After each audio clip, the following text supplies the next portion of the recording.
Bem-vindos! Hoje a gente vai mergulhar num material que, olha, à primeira vista pode parecer um pouco específico. Talvez até meio seco. Um pouco. É a terceira edição do Manual de Redação da Presidência da República. Só que a verdade é que este documento ele é muito mais do que um guia de gramática. Muito mais. Ele é, na prática, o livro de regras que define a voz do Estado brasileiro. Como o poder público fala com o cidadão, com empresas e até consigo mesmo. Exato. E isso leva a gente para uma questão que eu acho fundamental. O que a forma como um governo escolhe as palavras revela sobre seus valores. A nossa missão hoje é essa, sabe? Tentar desvendar essas diretrizes que buscam deixar a comunicação oficial mais clara, uniforme e, quem sabe, até mais democrática. E é fascinante pensar nisso porque esse manual ele não surge do nada, né? Não é um capricho estético. Não mesmo. Ele é uma consequência direta da nossa Constituição, quando a Constituição de 88 estabeleceu, lá no artigo 37, os princípios da administração pública: legalidade, impessoalidade, moralidade, publicidade e eficiência. Os 5 pilares. Isso. Ela criou a necessidade de uma ferramenta que traduzisse esses ideais para a prática. Para a comunicação do dia a dia. A redação oficial, no fundo, não é sobre escrever bonito. É sobre ser eficiente. É sobre fazer a coisa funcionar. Exatamente. É sobre garantir que o princípio da publicidade seja real, que qualquer cidadão consiga entender o que o governo está dizendo. É a principal arma na longa batalha contra o famoso burocratês. Certo? Então vamos começar por aí, por esses pilares. O manual fala em vários atributos, mas 3 deles parecem ser o coração de tudo: clareza, concisão e impessoalidade. Sem dúvida. E para entender a concisão, o próprio manual dá um exemplo que é quase cômico de tão ruim. Eles criaram um parágrafo de propósito que é uma obra-prima da enrolação. Eu preciso ler isso aqui. Manda ver. Diz assim, abre aspas: apurado com impressionante agilidade e precisão, naquela tarde de 2009, o resultado da consulta à população acreana verificou-se que a esmagadora e ampla maioria da população daquele distante estado manifestou-se pela efusiva e indubitável rejeição. Nossa Senhora, é um texto que parece que foi pago por palavra, não é? Totalmente. Cheio de adjetivo que não diz nada. Impressionante agilidade, esmagadora maioria, efusiva rejeição. É o puro suco do burocratês que tenta parecer importante inflando a linguagem. Exato. E o que o manual faz de forma brilhante é mostrar o antes e o depois. Ele pega essa frase toda e transforma em basicamente: apurado o resultado da consulta à população acreana, verificou-se que a maioria da população manifestou-se pela rejeição da alteração. Fim. Fim. A informação é a mesmíssima, mas a entrega é outra coisa. A diferença é brutal. E isso me faz pensar que concisão não é só uma questão de estilo, é uma questão de respeito, né? Totalmente. Respeito pelo tempo de quem está lendo. Exatamente. É o princípio da eficiência na veia. Um texto longo, vago, ele consome tempo e energia mental do servidor, do cidadão. Ao cortar o excesso, você não está, economizando o pensamento, você está focando no que é essencial. Certo. E isso já nos leva direto para o segundo pilar, a clareza. Os dois andam de mãos dadas. Faz sentido. Um texto conciso quase sempre é mais claro. E a clareza é a materialização do princípio da publicidade. Porque, veja bem, de que adianta um ato ser público, estar lá no diário oficial, se ele é escrito num dialeto que só os iniciados entendem? Verdade. Então o manual dá dicas práticas para isso. Use ordem direta, sujeito, verbo, complemento. Evite frases muito longas.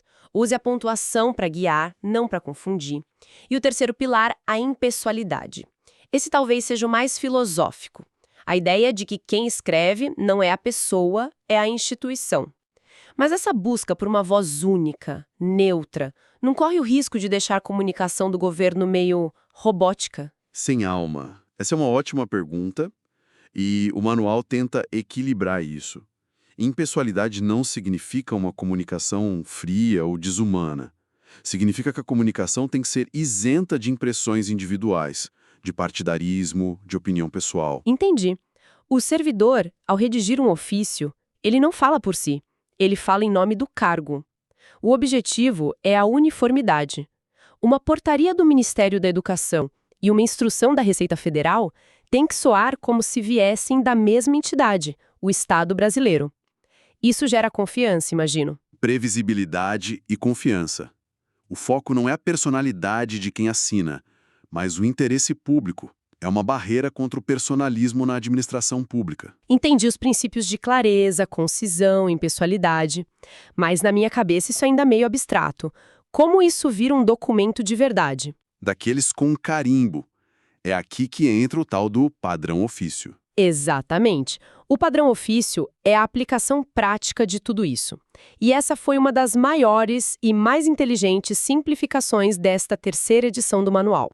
Sim. Antes, o serviço público vivia um pequeno drama diário com 3 tipos de documentos que eram quase idênticos: o aviso, o ofício e o memorando. Qual era a diferença? O aviso era para comunicação entre ministros, o ofício era para outras autoridades e para o público, e o memorando era para comunicação interna. Isso parece uma receita para o desastre. Imagina o tempo perdido numa repartição, o pessoal discutindo se o documento para outro andar é um memorando ou um ofício. Precisamente.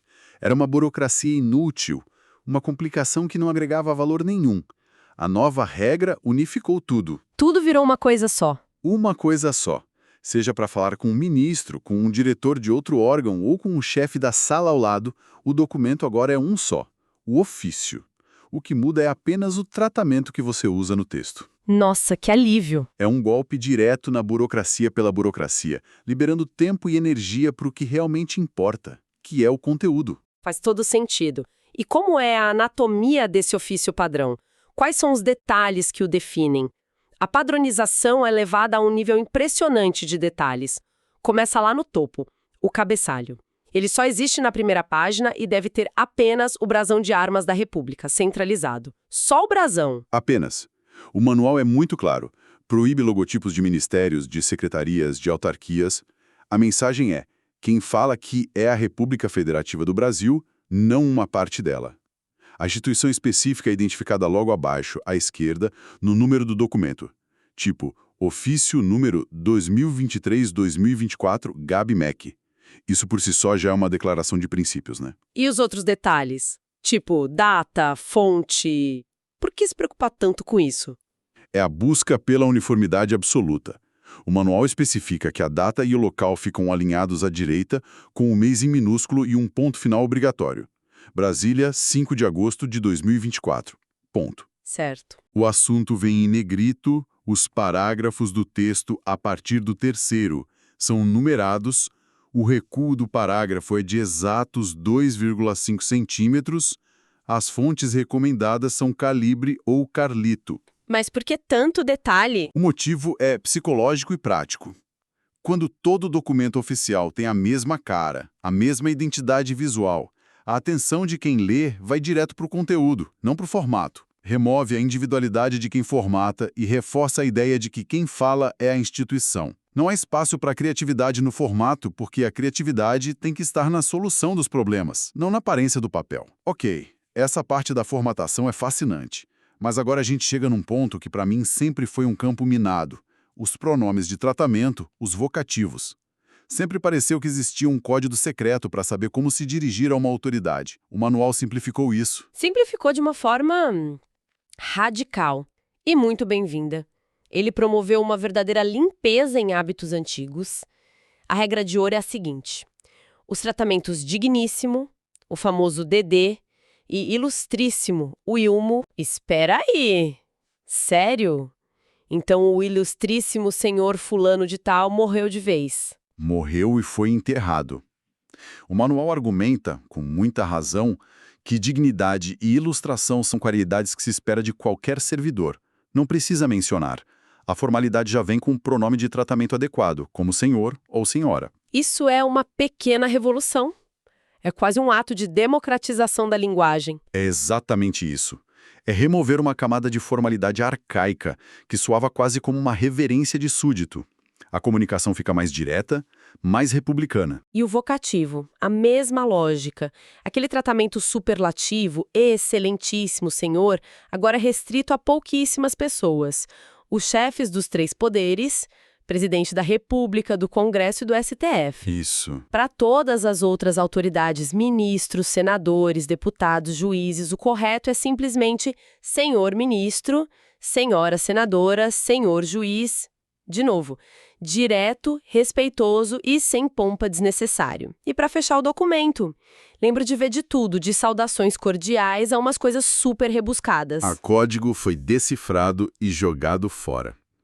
Antes, tinha uma tabela com quase 15 fechos diferentes, dependendo de quem enviava e de quem recebia. Era um pesadelo. Imagino. Agora, são só 2. E a regra é muito simples. Usa-se respeitosamente quando o destinatário tem uma hierarquia superior à sua. Ok. E usa-se atenciosamente para todas as outras situações. Mesma hierarquia inferior ou qualquer cidadão. Fim. 2 fechos resolvem tudo. Exatamente. É a eficiência e a padronização na sua forma mais pura. Isso é incrível. A cada regra fica mais claro que o objetivo é simplificar. Mas estou vendo aqui que o manual também entra em questões bem modernas como a flexão de gênero para cargos. Sim, e isso é muito importante. O manual é taxativo. Cargos ocupados por mulheres devem ser flexionados para o feminino. É a ministra de Estado, a secretária executiva, até a presidenta da República. Exato. Isso não é só adequação gramatical.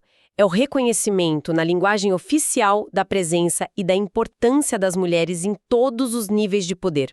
A linguagem molda a realidade, né? E o manual se posiciona claramente. Outro detalhe que me pegou foi a regra do hífen para cargos. Diretor-geral e vice-presidente têm hífen, mas general de exército não tem. Parece meio arbitrário. Parece, mas tem uma lógica gramatical por trás que o manual faz questão de padronizar. A regra geral é que cargos compostos que não têm uma preposição no meio, como o de, geralmente usam hífen. Diretor-geral. Certo. Já os que têm a preposição, como general de exército ou chefe de gabinete, não usam. É uma daquelas minúcias da ortografia, mas que no universo de milhões de documentos, a padronização evita inconsistências. E a modernidade não para por aí. Eu tô vendo uma parte aqui que fala sobre como nomear o arquivo digital. É sério isso? Eles chegam a esse nível de detalhe? Por quê? Sim, e essa é talvez uma das atualizações mais simbólicas e necessárias. O manual orienta um padrão para nomear arquivos. Por exemplo, ofício 1230-2024, relatório anual.doc. Parece um excesso de zelo? Pode parecer, mas imagina a escala. A máquina pública produz milhões, talvez bilhões de arquivos digitais. Sem um padrão de nomenclatura, encontrar um documento específico num servidor de rede vira uma tarefa hercúlea. Essa simples regra é fundamental para a gestão da informação, para a transparência, para a eficiência na era digital. É a organização levada para o mundo dos bits e bytes. Exato. Então, todos esses detalhes, da vírgula no fecho ao nome do arquivo, não é pedantismo.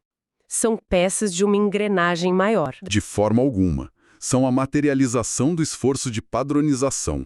E isso nos leva ao prefácio desta edição assinado pelo ministro Gilmar Mendes. Ele menciona que a atualização foi crucial para refletir as mudanças das últimas 2 décadas e cita a revolução digital e até o uso de inteligência artificial. Uau! Isso mostra uma consciência de que o manual não pode ser um documento fossilizado. Ele precisa evoluir para que os princípios de clareza, de impessoalidade, continuem vivos nas novas plataformas. O desafio hoje não é mais só o ofício em papel, é o e-mail oficial. Como manter a formalidade no e-mail? Exato. Como manter a clareza num meio tão rápido e às vezes informal. O manual começa a tratar disso. Ao mergulhar nesse manual, então, fica evidente que ele é muito mais que um livro de regras. Ele é tipo o projeto de como o Estado quer ser percebido. Organizado, eficiente, transparente e, acima de tudo, falando uma língua que todo mundo possa entender. Perfeito. É um esforço para que a comunicação pública seja uma ponte, não um muro. Exatamente. Ele oferece o ferramental para que o texto oficial seja um instrumento de cidadania. O desafio permanente, claro, é a cultura organizacional. Não adianta ter o manual na prateleira se os princípios não forem aplicados na prática. No dia a dia. Isso. A redação de um documento é o último passo de um processo de raciocínio. Se o raciocínio por trás do ato é confuso, o texto final, por mais que siga as regras, também vai ser. A aplicação consciente desses princípios é o que realmente transforma a relação entre o Estado e o cidadão. E isso nos deixa com uma reflexão inevitável, né? O manual foi atualizado para a era do e-mail, dos arquivos digitais. Mas a comunicação pública hoje acontece em arenas ainda mais velozes e informais. Muito mais. Governos e autoridades usam redes sociais, aplicativos de mensagem. Como é que os princípios de formalidade, de impessoalidade e de padronização sobrevivem nesse ambiente? Como se escreve um despacho via WhatsApp? É um desafio enorme. Como se manter a impessoalidade num tweet de 280 caracteres que, por natureza, é uma plataforma pessoal? Fica a questão, sabe? Estamos caminhando para um futuro onde talvez seja necessário um anexo ou um manual inteiramente novo para a redação oficial em tempos de redes sociais. A busca por clareza certamente vai continuar, mas o formato dessa clareza, bom, esse é um desafio em aberto.